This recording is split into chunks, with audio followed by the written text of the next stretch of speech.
السلام عليكم ورحمة الله تعالى وبركاته قلب wanaagsan daawadayaal meel kastoo dunida nagala socotaan waa galabnimo Arbaca bisha July waa 19 sanada 2023 qodobada barnaamijkeena ku maqli doontaan waxaa kamid ah taliyaha ugu sareeya ciidamada Khaatumo isla markaana ay aadka u doondoonayaan kuwa Soomaaliland Cabdi Madoobe oo maanta afka furtay isla markaana ka hadlay arrimo fara badan oo ku aadan dagaalada magaalada Laascaanood ka dhacay saacadihii la soo dhaafay iyo ciidamo ka tirsan kuwa Puntland oo la sheegay inay soo tallaabeen xadka Somaliland iyo Puntland iyo wararka naga soo gaaraya ciidamadaasi iyo halka ay ku sugan yihiin iyo kuwa Somaliland oo la sheegay inay doonayaan inay ka hortagaan weerarkaasi laba geesoodka iyo mudaharaadyada ka socda wadanka Kenya gaar ahaan magaalada Nairobi oo saameyn ballaaran ku yeeshay xaafadda Islii ay Soomaalidu ku badan tahay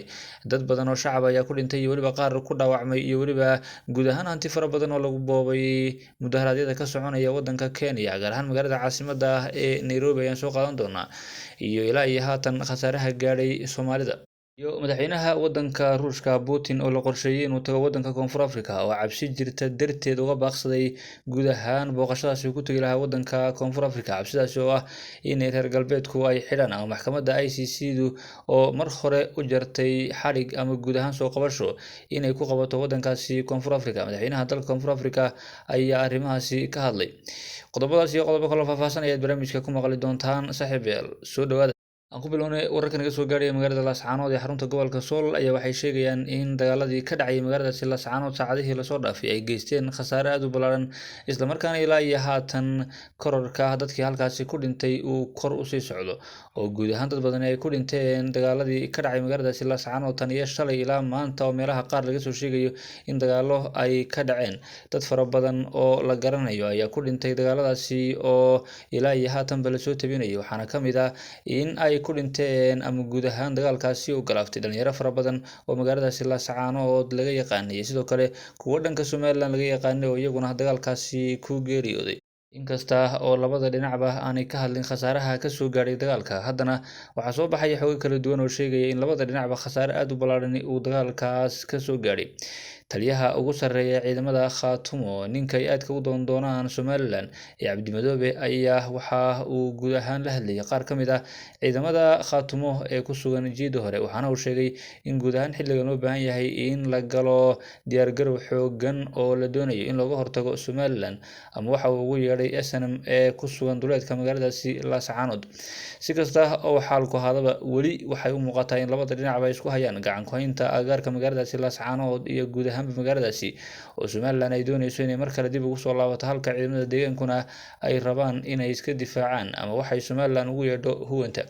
si kastoo xaalku hadaba dhinaca kale waxaa soo baxaya xogo sheegaya in ciidamo ka tirsan kuwa Puntland ay soo gudbeen deegaanka Tukarraq kasta markaana ay u soo socdaan dhanka magaalada Laascaanood halkaas oo ay doonayaan inay ku garabsiiyaan ciidamada deegaanka ama Khaatumo dagaalada halkaasi ka socda ay kula jiraan kuwa Somaliland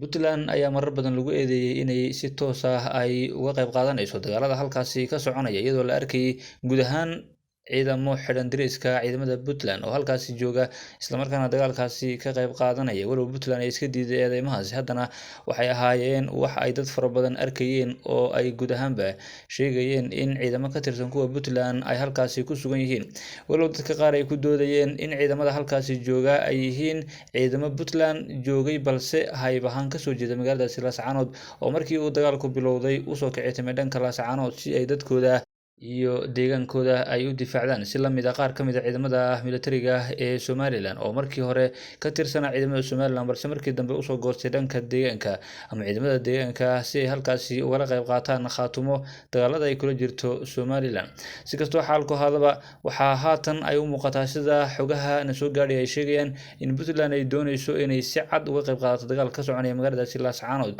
isla markaana waxa uu mar hore madaxweyne Saciid Cabdullaahi Dani uu sheegay in Somaliland haddii ay joojin weyda ama ay ka bixi weyda gobolkaasi Sool inay si cad oo waadix ah uga qayb qaadan doonaan dagaalka ka soconaya magaalada Laascaanood waxaana haatan muuqata in hadalkii Saciid Dani uu guud ahaan doonayay inuu ka dhabeeyo oo ciidamo tiro badan ayaa la sheegay inay maanta kasoo dhaaqeen dhanka magaalada Garowe kuwaasi oo kusoo jeeda magaalada Laascaanood ee xarunta gobolka Sool Somalilan ayaana sheegtay in markii horeba ay ka warhaysay in ciidamo tiro badan ay ku sugan yihiin gudaha magaalada Laascaanood oo Puntland ka socda, kuwa haatan soo socdaana aanay wax badan ka bedeli doonin xaaladda magaaladaasi oo muddadii ugu dambeysay ama 9kii bilood ee ugu dambeeyayba ku jirtay dagaal adag oo Somalilan iyo weliba ciidamada deegaanku ay ku dagaalamayeen. Sidoo kale Somalilan waxay sheegtay inay gubtay taangi ay haysteen ciidamada deegaanka, kaasi oo ahaa guud ahaan taangiga keliya ee xilligan ay ku dagaalamayeen, waa siday Somalilan sheegtay.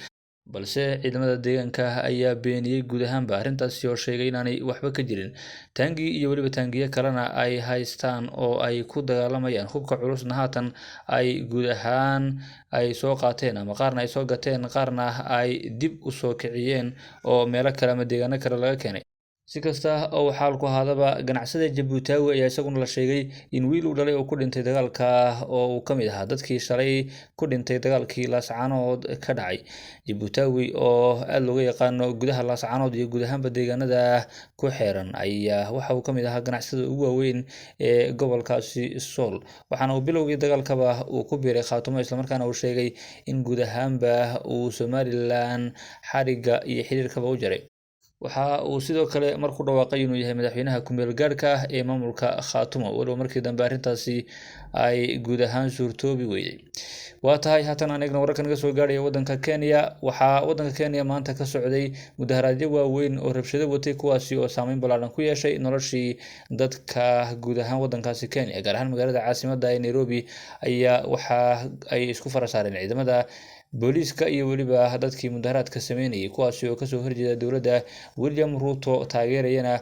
hogaamiyaha mucaaradka ee dalkaasi Kenya Raila Amolo Odinga. Waxa uu guud ahaan Raila sheegay in maanta laga bilaabo ilaa iyo 3 maalmood ee guud ahaan ay maanta ku jirto inay sii wadi doonaan mudaharaadyada ay kaga soo horjeedaan dowladda. Haddaba waxaa maanta lasoo tabinayaa inuu khasaare ka dhashay mudaharaadyadii ka dhacay waddanka. Waxaa la sheegay inay ku dhinteen dhowr qof halka dhowr kalena ay ku dhaawacmeen. Ilaa iyo haatan waxaa la sheegay in sidoo kale la boobay qaar ka mid ah dukaamadii iyo weliba meelo guud ahaan ganacsi ah oo ay dad shacaba lahaayeen. Kooxaha mudaharaadka sameynaya la sheegay inay guud ahaan boobeen oo ay u dhaceen meelaha qaar, walow la sheegay in boolisku ay ka hortageen oo meelaha qaar ay dadkii shacabka ama guud ahaan dukaamada ku lahaa. Waxaa sidoo kale xaafadda Islii ee Soomaalidu ku badan tahay oo iyaduna ah meelaha ugu cabsida badan ee aadka looga cabsi qabay inay mudaharaadayaashu soo gaadhaan, ayaa waxaa lagu xeeray ama guud ahaan ay dowladda Kenya geysay ciidamadii ugu badnaa oo la doonayo inay difaacaan